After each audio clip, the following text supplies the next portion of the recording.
Todd, un personnage souvent très sous-estimé et pourtant essentiel à l'univers de Mario. Ce drôle de champignon avec une grosse tête, qui visiblement a d'ailleurs aussi piqué la veste de Gogeta, est loin d'être le personnage secondaire que vous pensez. Ce champignon sur pattes est devenu une figure incontournable de la franchise Nintendo. Mais connaissez-vous réellement son histoire, ses origines, les mystères qui l'entourent et son évolution au fil des années? Ne perdons pas plus de temps et plongeons ensemble dans l'univers de ce fidèle serviteur du royaume champignon. Bon visionnage.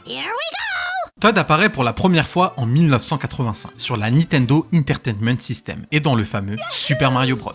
Et sans aucun doute, l'un des jeux les plus importants de la franchise, puisque Shigeru Miyamoto, qui est l'un des boss de Nintendo et qui participe vraiment étroitement à l'ensemble des projets, imagine quelques items pour pouvoir moderniser le gameplay et surtout pour proposer aux joueurs différents niveaux de difficulté. Shigeru Miyamoto imagine donc des items capables de modifier la taille de Mario. Grand, il serait plus fort et capable de détruire son environnement, et petit, il pourrait se faufiler dans des endroits plus difficile d'accès. Pour pouvoir les distinguer, Shigeru Miyamoto imagine deux couleurs. Le bleu et blanc pour le petit champignon et le rouge et blanc pour le grand champignon. D'ailleurs, le célèbre champignon rouge à points blancs existe vraiment. Il s'agit de l'amanite tumouche, un champignon hallucinogène connu pour provoquer des distorsions de la réalité. Et pour aller au bout de son idée, Shigeru Miyamoto va s'inspirer d'un Disney que vous connaissez probablement tous. Alice au pays des merveilles, qui, rappelez-vous, en mangeant un champignon, s'est complètement métamorphosée en devenant géante. Et pour que les champignons puissent être entre guillemets crédibles dans l'univers de Mario, Shigeru Miyamoto il imagine un truc qui est très simple, créer le royaume champignon, tout simplement.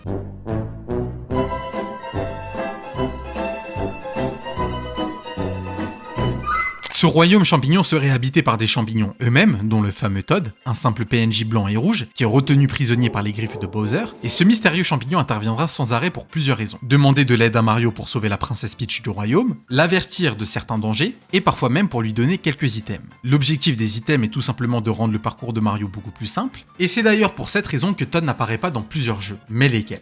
On peut citer par exemple Super Mario Land sur Game Boy, puisque l'aventure a lieu à Sarasaland, où c'est la princesse Daisy qui est retenue prisonnière, et dans Super Mario World, puisque nous sommes accompagnés de Yoshi à Dinosaur Land. Mais la présence de Todd sera de plus en plus présente au fil des années. Dans Mario RPG de 1996, que vous voyez juste ici, on remarque plusieurs choses. Todd apparaît comme un otage des Koopas pour servir le roi Bowser.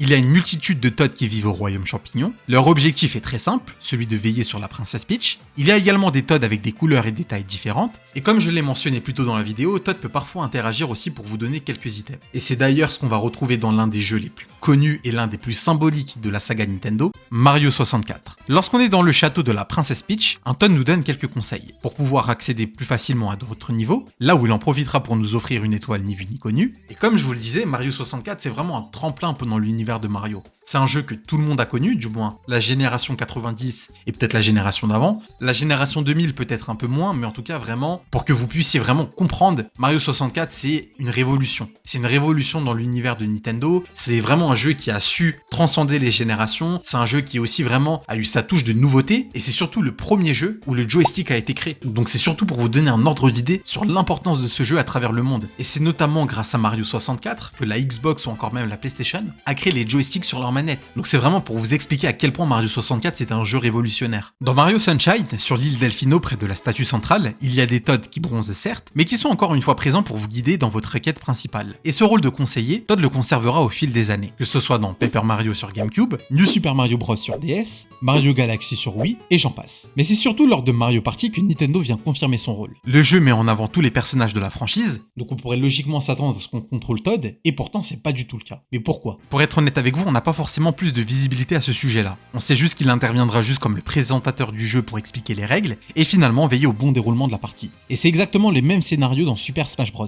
Todd ne fait pas partie du casting, il intervient uniquement comme un simple accessoire de la princesse Peach, là où il fera office de bouclier. Du coup, je comprends mieux l'expression « appuyer sur le champignon ». Donc pour le soutenir, n'hésitez pas à vous abonner, à liker et commenter Todd dans les commentaires. C'est gratuit, et qui sait, peut-être que Todd vous donnera une étoile. Dans Luigi's Mansion, Todd sert à sauvegarder votre progression. On le voit apeurer car Mario ne fait pas partie du casting, et c'est d'ailleurs pour cette raison qu'il demandera parfois de l'aide à Mario, puisque dans certains jeux, Todd est incapable de se débrouiller seul. Mais je vous rassure, Todd n'a pas toujours été une victime. Au fur et à mesure du temps, il a su s'adapter et montrer sa technique ainsi que sa vitesse. Comme je vous le disais, Todd avec le temps saura se distinguer. Dans Super Mario Bros de 1988, il devient pour la première fois un personnage jouable, rapide et surtout très agile. Malgré le fait que le jeu se soit inspiré de Doki Doki Panic, et que les personnages ont été remplacés par ceux de l'univers Mario pour mieux vendre, ce qui d'ailleurs représente plus de 58 millions d'exemplaires vendus à travers le monde.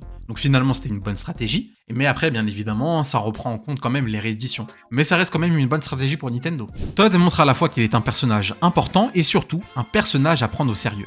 Avec Mario Striker Football, Todd montre qu'il est capable de jouer balle au pied avec ses confrères, et dans Mario Tennis, Todd impressionne avec sa technique et sa vitesse. Mais c'est surtout dans Super Mario Kart en 1992 que Todd vient confirmer tout ça. Il fait son entrée dans les jeux de course en tant que pilote léger, et il aura son rôle super important puisqu'il est un personnage parfait pour les débutants.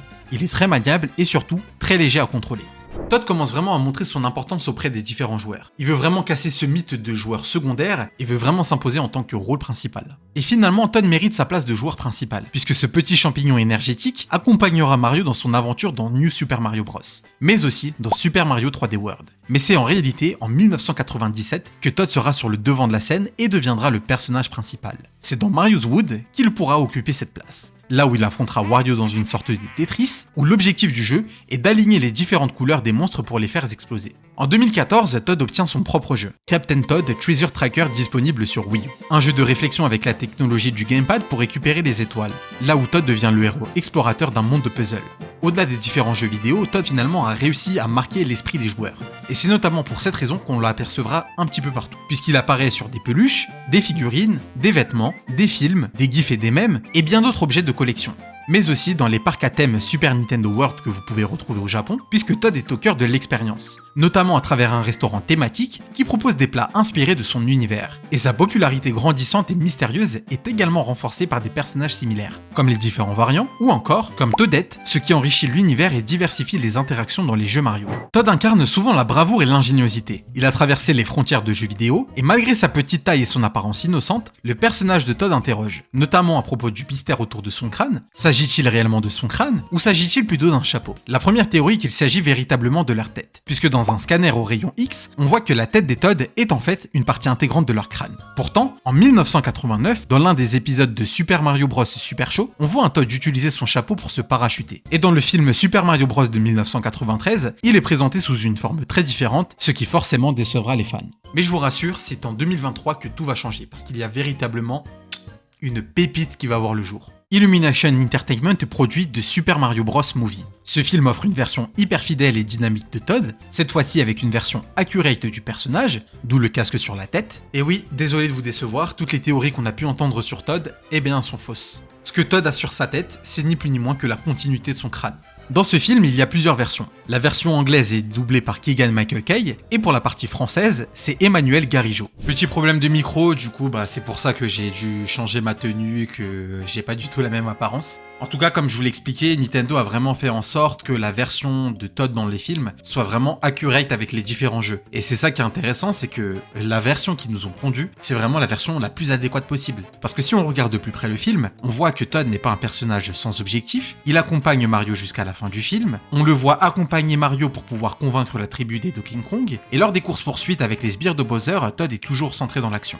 Finalement, Todd est bien plus qu'un simple personnage secondaire. Depuis près de 40 ans, il reste un pilier essentiel de la franchise Nintendo. Il incarne la fidélité, le courage et la petite touche d'humour parfaite dans l'univers de Mario. Todd a plusieurs objectifs. Le objectif premier est de guider Mario, mais aussi de piloter dans Mario Kart, mais aussi de briller dans son propre jeu. Alors la prochaine fois que vous voyez des Todd, ne les méprisez pas. N'hésitez pas à partager vos souvenirs et vos moments préférés avec ce personnage dans les commentaires. C'était Kevoni, l'équipe, j'espère que cette vidéo vous aura plu. En tout cas, si c'est le cas, n'hésitez pas à vous abonner, liker, commenter et partager. C'est gratuit, moi ça m'aide grandement, c'est ce qui permet à la chaîne de se développer. Et si la chaîne se développe, forcément c'est du contenu de meilleure qualité qui arrive. En tout cas, je vous dérange pas plus. C'était Kevoni, l'équipe, prenez soin de vous. Ciao ciao.